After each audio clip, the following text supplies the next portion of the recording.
Void state meditation void state တရားထိုင်နည်းဆိုတာမိမိရဲ့ရုပ်ခန္ဓာကိုယ်အတွေးတွေစိတ်ခံစားချက်တွေနဲ့ပတ်ဝန်းကျင်လောကကြီးတစ်ခုလုံးကိုမေ့ပျောက်သွားပြီးဘာမျှမရှိခြင်း nothingness သို့မဟုတ်အာကာသဟင်းလင်းပြင်ကြီးကဲ့သို့သောစိတ်အခြေအနေမျိုးရောက်ရှိအောင်ကြင်ကြံတဲ့နှဆိုင်တဲ့တရားထိုင်နည်းတစ်ခုဖြစ်ပါတယ်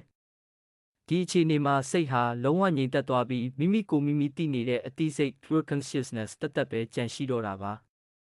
လူအများစုကတော့ဒီအခြေအနေကိုစိတ်ဆွမ်းအင်မြင့်တင်ဖို့စိတ်ဖိစီးမှုတွေကိုအမြင့်ပြတ်လျှော့ချဖို့နဲ့မိမိအလိုရှိရာကိုစိတ်ကူးပုံဖော် manifest လုပ်ဖို့အတွက်အကောင်းဆုံးအချက်ချနေရအဖြစ်အသုံးပြုကြပါတယ်။ Void state ထဲကိုရောက်ရှိဖို့အခြေခံအကျဆုံးကျင့်စဉ်အစဉ်စဉ်ကိုအောက်မှာဖော်ပြပေးလိုက်ပါတယ်။ခန္ဓာကိုယ်ကိုအနားပေးခြင်း deep relaxation ကို9မိနစ်မှ10မိနစ်အထိပြုလုပ်ပေးပါ။ပြုလုပ်ပုံမှာငြိမ်သက်ပြီးအနှောက်အယှက်မရှိမဲ့နေရာတစ်ခုမှာလှည့်လျောင်းပါသို့မဟုတ်ထိုင်ပါမျက်စိကိုမှိတ်ပြီးခြေပြားကနေခေါင်းအထိခန္ဓာကိုယ်တစ်ခုလုံးကကြက်သားတွေကိုတဆင့်ချင်းလျှော့ချလိုက်ပါခန္ဓာကိုယ်ကြီးအိပ်ပျော်လူနီးပါးလေးလံသို့မဟုတ်ပေါ်ပါသွားတဲ့အထိစိတ်ကိုလျှော့ချပါ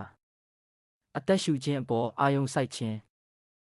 9မိနစ်ခန့်ပြုလုပ်ပါဝင်လေထွက်လေကိုပုံမှန်အတိုင်းမှန်မှန်လေးရှူသွင်းရှူထုတ်ပါအတွေးတွေဝင်လာရင်လည်းအပြစ်မတင်ပါနဲ့တိလိုက်ရုံပဲတည်ပြီးအသက်ရှူခြင်းစီကိုအာရုံပြန်လှည့်ပါစိတ်ထဲကရောက်ရက်ခတ်မှုတွေငြိမ်သက်သွားတဲ့အထိလှုပ်ဆောင်ပါပတ်ဝန်းကျင်ကိုအာရုံခံမှုအားဖြတ်တောက်ခြင်း sensory deprivation ထိုအဆင့်ကိုပြုလုပ်ရန်ပြင်ပလက်တွေ့ပါသူများတွင်အလေးအကျင့်ပြုလုပ်ရန်အထူးလိုအပ်သည်အပြင်ကကြားရတဲ့အတန်တွေခန္ဓာကိုယ်ရဲ့ထိတွေ့မှုတွေကိုစိတ်ထဲကနေဖြတ်တောက်လိုက်ပါငါမှာခန္ဓာကိုယ်မရှိတော့ဘူးငါဟာစိတ်သက်ပဲလို့နှလုံးသွင်းပါတဖြည်းဖြည်းနဲ့ကိုယ်ခန္ဓာကိုယ်ရှိနေတဲ့ဆိုတဲ့ခံစားချက်ပျောက်ဆုံးသွားပါလိမ့်မယ်အနက်ရောင်ဟင်းလင်းပြင်ကြီးတဲ့တိုးဝင်ခြင်းမျက်စိမိတ်ထားတဲ့အချိန်မြင်ရတဲ့မှောင်မဲနေတဲ့စကြဝဠာဟင်းလင်းပြင်ကြီးတဲ့ကိုယ်တည်းတယောက်တည်းလွှင့်မျောနေတယ်လို့ခံစားကြည့်ပါဘာမှတွေးမနေပါနဲ့ထိုအမှောင်ထုသို့မဟုတ်ဘာမျှမရှိခြင်း the void ထဲမှာပဲစိတ်ကိုအေးချမ်းစွာနှမြုပ်ထားလိုက်ပါ void state ထဲကိုအောင်မြင်စွာရောက်သွားပြီဆိုရင်အောက်ပါလက္ခဏာတွေကိုကြုံတွေ့ရတတ်ပါတယ်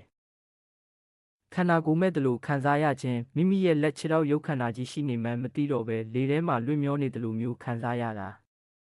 အချိန်နဲ့နေရာပျောက်ဆုံးခြင်းမိမိဘလောက်ကြာထိုင်နေမိလဲဘယ်နေရာမှာရှိနေလဲဆိုတာမျိုးလုံးဝသတိမထားမိတော့ပဲအချိန်ကာလနှင့်ကန့်သက်ချက်များပျောက်ဆုံးသွားခြင်းအတိုင်းအဆမဲ့ငြိမ်းချမ်းခြင်းစိတ်ထဲမှာစိုးရိမ်ပူပန်မှုကြောက်ရွံ့မှုလောဘဒေါသလုံးဝမရှိပဲအလွန်နှက်ဆိုင်တဲ့အေးချမ်းမှုကိုခံစားရတာအကြံပြုချက်အစပိုင်းမှာခန္ဓာကိုယ်ထုံကျင်လာတာတုန်ခါလာတာ vibrations ဒါမှမဟုတ်နားထဲမှာအတန်တစ်မျိုးမျိုးကြားရတာမျိုးတွေဖြစ်တတ်ပါတယ်ဒါဟာရုပ်ခန္ဓာအိပ်ပျော်သွားပြီးစိတ်ကနိုးကြားနေတဲ့အသွင်ကူးပြောင်းရေးအဆင့် transition state မို့လို့မကြောက်ပါနဲ့ဆက်ပြီးငြိမ်ငြိမ်လေးနေပေးပါ